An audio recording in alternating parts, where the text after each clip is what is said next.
Amigos telespectadores da Rede Vida de Televisão e do programa Páginas Difíceis da Bíblia, nós estamos lendo sequencialmente o Evangelho de João, estamos aprendendo. Espero que você na sua casa tenha a Bíblia e nos acompanhe nos capítulos e nos versículos que são lidos.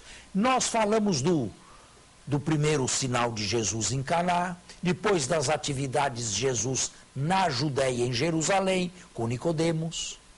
Falamos da volta de Jesus para a Galileia e a meio caminho a parada de Jesus em Siquém ou Sicar, a conversa com a samaritana, a conversão de samaritanos. Agora volta novamente para a Galileia, a sua pátria. E lá o evangelista anuncia o que os sinóticos também demonstram, um segundo sinal. Leia lá. Só dizer uma coisa aqui antes, padre. É importante que o nosso telespectador em casa também faça durante a semana a leitura desses textos, o que foi lido aqui e o que vai ser lido nas próximas semanas, com um olhar assim um pouco mais crítico, vamos dizer, porque na semana passada o senhor explicou a questão do texto de transição, dos milagres, para poder notar um pouco isso facilitaria o estudo, tá bem? Então continue. Então vamos a partir do versículo 46 do capítulo 4. Ele voltou novamente a Caná, acho que não. Sim, ele voltou. É isso mesmo, ele voltou novamente, não, está aqui, ó, do versículo 47. Ouvindo dizer que Jesus viera... Eu acho melhor começar do 46? Começo. Vamos começar do começo, porque... Ele voltou novamente a Caná da Galileia, onde transformara água em vinho. Havia um funcionário real, cujo filho se achava doente em Cafarnaum. A mesma coisa, substancialmente, em Mateus 8 e Lucas 7. Ouvindo dizer que Jesus viera da Galileia, da Judeia para a Galileia, foi procurá-lo e pedia-lhe que descesse e curasse seu filho que estava à morte. Disse-lhe Jesus. Agora, aqui esses dois versículos aí que você vai ler agora, quais são eles? É o final do 48, 49 48 e 49. Esses versículos são complicados. Leia novamente o 48. Disse-lhe Jesus: se não virdes sinais e prodígios, não crereis. Por que Jesus se recusa aqui a realizar um sinal? Em outros lugares, mesmo sem ter alguém pedido, mesmo sem ser, digamos, empurrado por alguém, sem ser solicitado por alguém, Jesus se compadece. Por exemplo, no caso do morto, do filho da viúva de Naim, a mulher e ninguém da multidão pediu nada para Jesus. Foi Jesus que se comoveu e ressuscitou o morto. Por que aqui Jesus é intransigente? Leia novamente o versículo. Se não virdes sinais e prodígios, não crereis. O funcionário real lhe disse: Senhor, desce antes que meu filho morra. Por que a recusa ou a rejeição, a reação negativa inicial de Jesus? Para o evangelista, e nós não estamos aqui analisando a psicologia de Jesus, para o evangelista, esta aqui é uma fé imperfeita, uma fé baseada em sinais e prodígios. E qualquer fé baseada em aparições, em sinais e prodígios, é uma fé imperfeita. Perfeito. Disse-lhe Jesus: vai, o teu filho vive. O homem creu na palavra que Jesus lhe havia dito e partiu. Ele já descia quando seus servos vieram-lhe ao encontro, dizendo que e seu filho vivia. E realmente, de Caná a Cafarnaum se desce. Perguntou então a que horas ele sentira melhor. eles lhe disseram: ontem, à hora 7ª, a febre o deixou. Então o pai reconheceu ser precisamente aquela hora em que Jesus lhe dissera: o teu filho vive. E creu ele e todos os da sua casa. Foi. Tá bem aí? Tá bem. E creu ele e todos da sua casa. Qual é a relação aqui, então, entre o sinal e o prodígio e a fé autêntica, não a fé imperfeita? A fé imperfeita se baseia no sinal, precisa do sinal, não se dá sem o sinal, o prodígio ou o milagre. A fé autêntica a que ele foi levado o fez caminhar para além do sinal. Ou seja, o sinal foi para ele apenas um indicador. O sinal foi para ele apenas uma direção. Por causa daquele sinal, ele recebeu uma fé, creu e toda a sua família com ele, que ultrapassava o sinal. Dá para entender? Sim. Esta fé última não está mais baseada no sinal. De resto, ele foi para Cafarnaum e não teve modo de constatar a cura do filho ou do servo.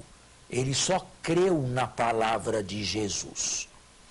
Só chegando em Cafarnaum, vieram trazer-lhe a boa notícia. E ele perguntou a que horas? Foi ontem. E ele percebeu que foi exatamente na hora em que Jesus disse: teu filho vive. Ele foi para casa seguro da palavra de Jesus, mas não mais baseado no sinal. E ao encontrá-lo vivo, a sua fé deixou de se basear no sinal. Ele creu que o filho estava curado mesmo sem ter visto a cura do filho. E depois de ter visto a cura do filho, ele creu. Isso é, ele foi além. Ele não se satisfez com a cura do filho. Ele creu em Jesus.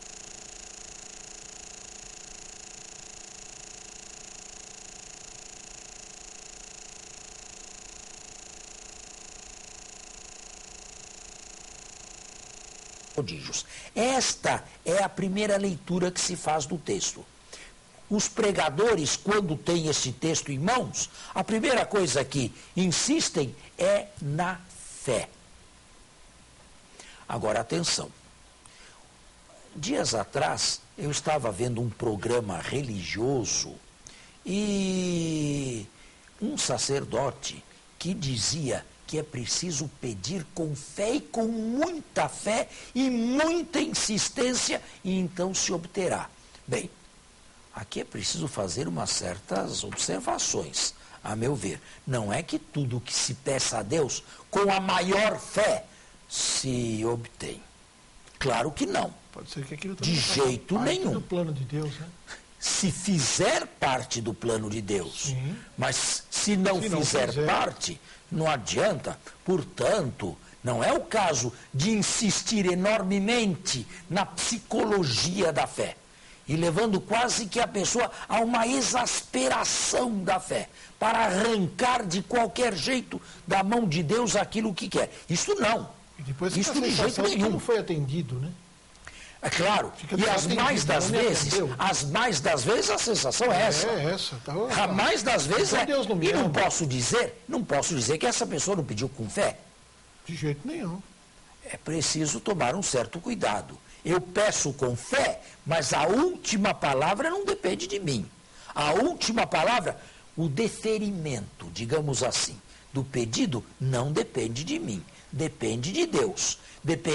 O momento depende de Deus, a hora depende de Deus, a circunstância depende de Deus, e Ele dá como Ele quer e da forma como Ele quer. E pode não dar também. Eu acho que basta olhar para o Pai Nosso, né? Seja feita a vossa vontade, assim na terra como no céu. Então não é o caso de se insistir que, para receber, basta exasperar a própria fé. De jeito nenhum. Se isso pudesse mudar a plano posição de de Deus. Deus. Não. Não.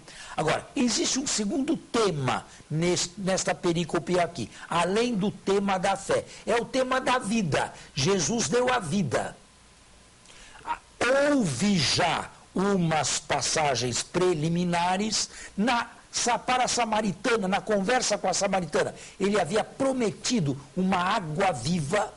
E a samaritana tinha pedido desta água para não voltar mais ao poço. Agora Jesus dá a vida. É claro que a vida que Jesus dá neste texto aqui ainda é uma vida deste mundo. Ainda é uma vida biológica. Ainda é simplesmente saúde. E o evangelista não está interessado em saúde corpórea ou corporal. Mas esta vida, saúde, é para o evangelista um sinal, apenas um sinal de uma outra vida que Jesus quer dar e que é a vida eterna. Está bem? Sim. Está lido, estão? Lido. E estamos no fim do nosso... Não, acho que é a primeira parte. É, mas nós não sei, eu não sei se temos um minuto ainda. Então, só concluindo, então, Conclua. essa perícope. Foi esse o segundo sinal que Jesus fez ao voltar da Judeia para a Galiléia. E está aí, de Caná a Caná, um segundo sinal é outorga o dom da vida. Claro que tudo se passa aqui na saúde, no físico, mas o importante é que isto é um sinal, esta vida biológica, esta saúde, de que Jesus quer dar uma vida incomparavelmente superior a essa, que é a vida eterna. Bom, agora sim, nós vamos fazer o nosso intervalo e voltamos. Nós estamos de volta e agora vamos para a perícope seguinte. Que é o capítulo Perícope 5. significa o texto seguinte, não é? Capítulo Que é o 5. capítulo 5. Depois disso, por ocasião de uma festa dos judeus, Jesus subiu a Jerusalém. Olha a geografia. Bom, em primeiro lugar, uma festa dos judeus. O texto, o evangelista não especifica que festa é. Parece-me que se trata da festa da Páscoa, embora ela não seja dita aí, não seja explicitamente mencionada. Mas, de qualquer maneira, é uma festa dos judeus. E por que o evangelista insiste em dizer que era festa dos judeus? Porque para ele e para os cristãos de sua comunidade, essa não era mais uma festa decisiva. Ainda que fosse a Páscoa, e as únicas festas judaicas que passaram para o calendário cristão são a Páscoa e Pentecostes, ainda que fosse a Páscoa, essa festa dos judeus, ela é festa dos judeus, porque nenhum de nós mais na Páscoa celebra a saída do Egito. Nenhum de nós mais na Páscoa celebra a peregrinação pelo Sinai. Na nossa Páscoa é a morte e a ressurreição de Jesus. Portanto, essa é festa dos judeus. Quem escreve assim, quem fala assim, quem age desta maneira, já estabelece distância entre dois grupos. A época em que este evangelho foi escrito, no final do primeiro século, já o cristianismo era distinto e separado do judaísmo. Existe em Jerusalém, junto à Porta das Ovelhas, uma piscina que em hebraico se chama Betesda, com 5 pórticos. É interessante. Esta piscina foi encontrada no século passado, século XX, fazendo escavações na propriedade dos padres brancos em Jerusalém. Existe uma congregação de padres chamados padres brancos, que são os missionários da África. Como eles vestem batina branca, eles são conhecidos como padres brancos. Eles são os guardiães de uma basílica construída no século V ou VI, ali nesse lugar, e dedicada a Santana e São Joaquim, os pais de Nossa Senhora.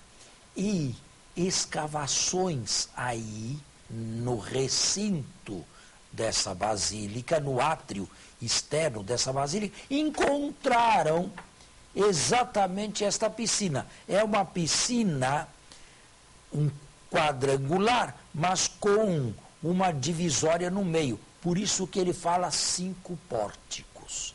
Até o século XX não se conhecia essa piscina. Ela foi descoberta agora, exatamente como o evangelista descreve. Portanto, o conhecimento dele da Jerusalém anterior aos anos 70 da nossa era devia ser um bom conhecimento. Existe em Jerusalém, junto à Porta das Ovelhas, uma piscina que em hebraico se chama Betesda, com 5 pórticos. Sob esses pórticos, deitados pelo chão, numerosos doentes, cegos, coxos e paralíticos ficavam esperando o borbulhar da água. Agora tem um versículo aí, o versículo 4, que eu não sei se está entre parênteses ou se ele simplesmente pulou. Ele entre pulou? parênteses não tem nada. Do 3 se pula um versículo aí? Não, 3 vai direto para o 4. Qual é o 4? 3, 4. Porque o anjo do Senhor descia de vez em quando. Esse versículo 4, nas melhores Bíblias, está entre parênteses. Ou então, apenas em nota de rodapé, lá embaixo. Por quê? Porque não aparece nos melhores códices. Não está nos melhores códices. Mas aí parece que ele colocou, não é? Que Bíblia é essa que você tem? Jerusalém. Bom, tudo bem. Deveria estar, a meu ver, entre parênteses, ou então no rodapé. É um versículo controvertido, provavelmente não autêntico. Porém, é interessante, porque mostra um pouco da religiosidade popular daquela gente. Leia então esse versículo, que é o 4. Porque o anjo do Senhor descia de vez em quando à piscina e agitava a água.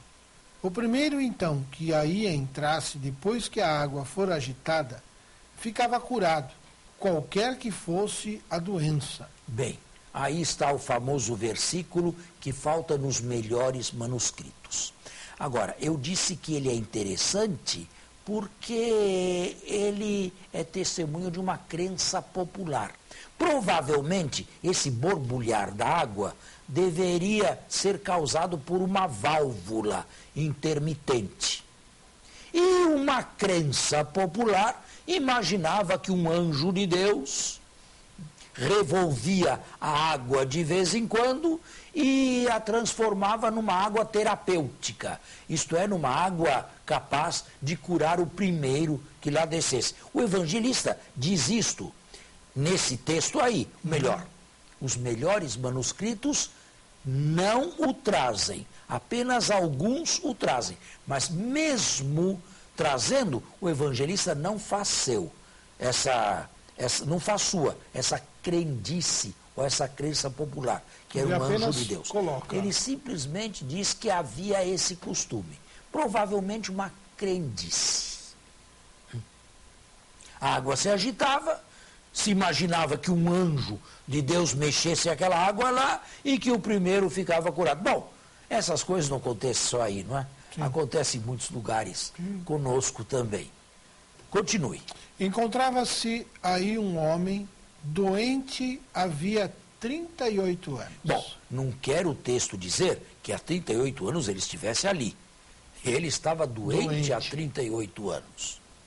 Jesus, vendo-o deitado e sabendo que já estava assim havia muito tempo, perguntou-lhe: queres ficar curado? Veja, o Jesus que recusou o milagre lá anterior, aqui toma a iniciativa.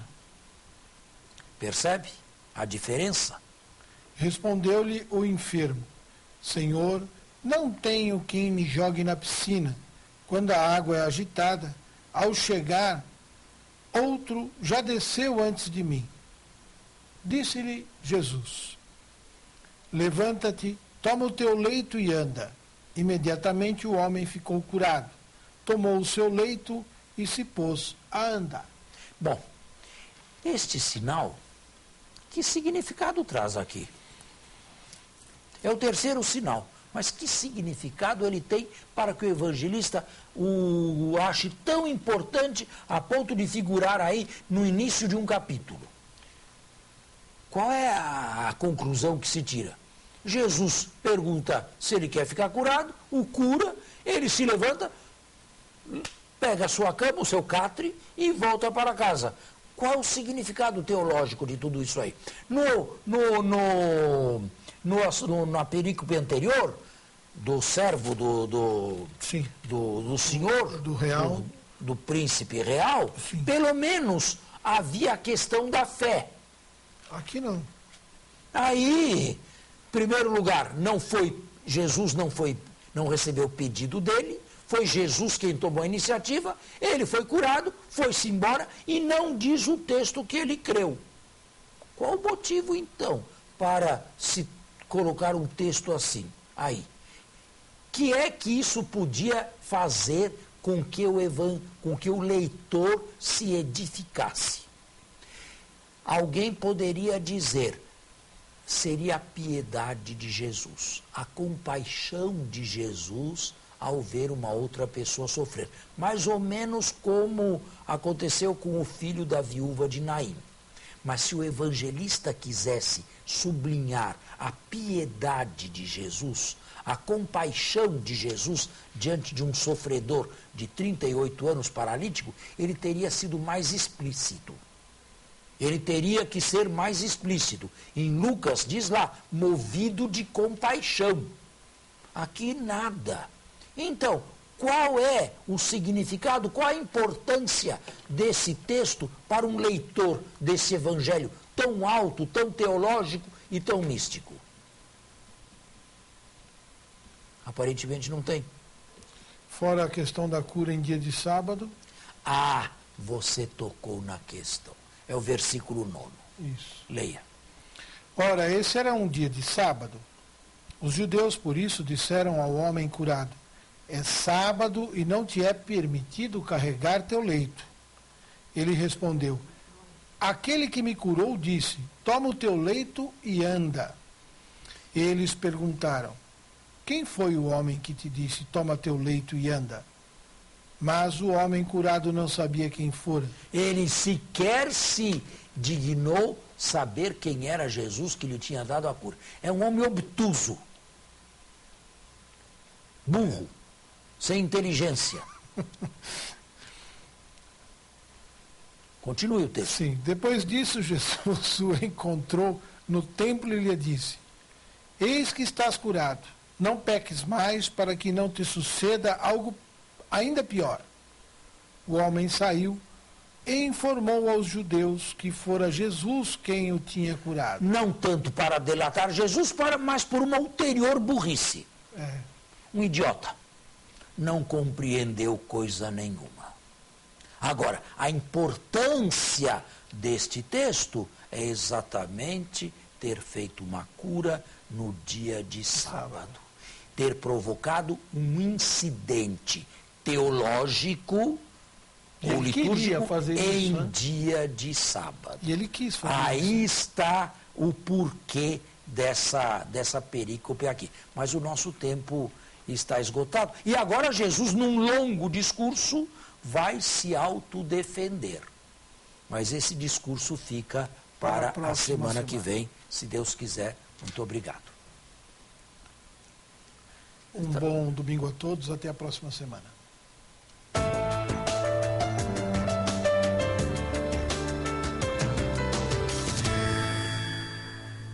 Uma